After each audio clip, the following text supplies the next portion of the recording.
क्या ईरान के साथ जंग शुरू करके प्रेसिडेंट ट्रंप ने अमेरिका को मुसीबत में डाल दिया?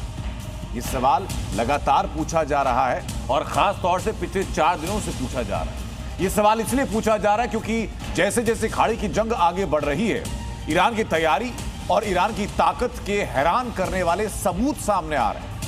आज मैं आपको ईरान की वॉर स्ट्रैटेजी की 2 तस्वीरें दिखाऊंगा। वो तस्वीरें ऐसी जिनको देखने के बाद आपको यकीन होगा कि महायुद्ध कुछ दिनों में खत्म नहीं होने वाला।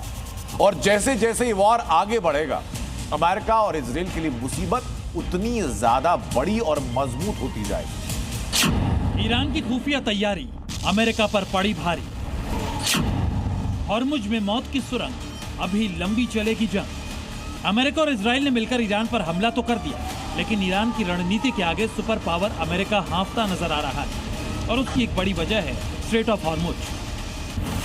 ईरान के कंट्रोल वाला स्ट्रेट ऑफ हॉर्मुज ही वो समुद्री रास्ता है जिससे दुनिया का 1/4 तेल कारोबार होता है। ये बात तो दुनिया जानती है, लेकिन अब सुनिए इससे आगे की खबर जो इस जंग की दशा और दिशा दोनों तय कर सकती है। इन 2 तस्वीरों को देखिए।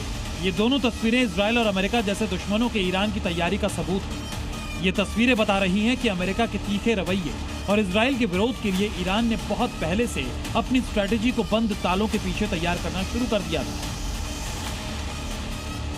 और अब ईरान का ये ट्रैप अमेरिका और इजराइल के लिए कितना घातक साबित होने वाला है, इसे इस वीडियो से समझिए। ये सुरंग जमीनी है। ये ईरानी नेवी की सुरंग है जो स्ट्रेट ऑफ हॉर्मुज से बिल्कुल पास है और इस सुरंग में डेडली वेपन्स का जखीरा मौजूद है। ईरानी नेवी की तरफ से जारी सुरंग का ये वीडियो हॉर्मुज के पास किसी अज्ञात लोकेशन का है।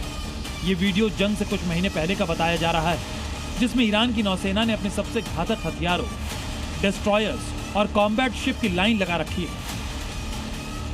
अब हॉर्मुज में फाइनल प्लान भी देखिए, जहां जहाजों और युद्धपोतों के लिए बारूदी सुरंगों का जाल बिछाया गया है। हॉर्मुज को लेकर यह दावा ईरानी रेवोल्यूशनरी गार्ड्स की तरफ से किया गया है। इसमें कहा गया है कि हॉर्मुज पर अमेरिका इजराइल के कब्जे की हर कोशिश नाकाम कर दी जाएगी। यहाँ चप्पे चप्पे पर बारूदी सुरंगें बिछ गई हैं। ये जमीन पर बिछाई जाने वाली बारूदी सुरंग की तरह होती है। इन्हें पानी के नीचे एक जाल की तरह बिछाया जाता है। एक छोटी माइन दुश्मन के बड़े जहाज को पल भर में डुबा सकती है। ये जमीनी माइंस की तुलना में 4 गुना खतरनाक होती है। इन्हें ढूंढना और निष्क्रिय करना बेहद मुश्किल होता है। ईरान ने पूरे 150 किलोमीटर लंबे स्ट्रेट ऑफ हॉर्मुज में समुद्री माइंस बिछाई है। इसकी तस्दीक ट्रंप के एक दावे से भी होती है, जिसमें उन्होंने समुद्र में माइंस बिछाने वाले 10 ईरानी जहाजों को मार गिराने की बात कही है।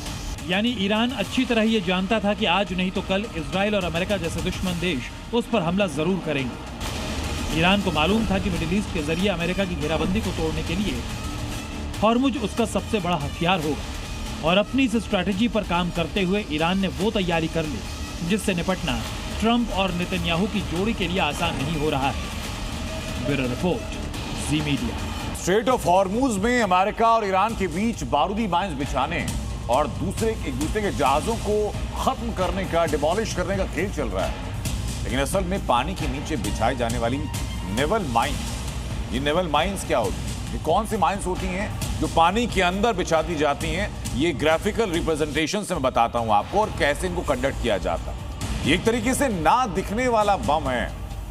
एक विस्फोटक डिवाइस पानी के नीचे डिप्लॉय किया जाता है। जहाजों का पता लगाने के लिए उसी विस्फोटक डिवाइस के साथ एक सेंसर भी लगा होता है। पानी के रास्ते शिपिंग लेन में जो रास्ता होता है जहां से शिप गुजरता है, वहां पर इसको डिप्लॉय किया जाता है। जब कोई शिप वहां से जाता है, उस प्रेशर को वो सेंसर हैंडल करता है और जैसे ही सेंसर उस प्रेशर को सेंस करता है, तभी धमाका होता है और इस धमाके के बाद वो शिप डिस्ट्रॉय होता है। ये ऐसे फंक्शन करती हैं शिप माइंस।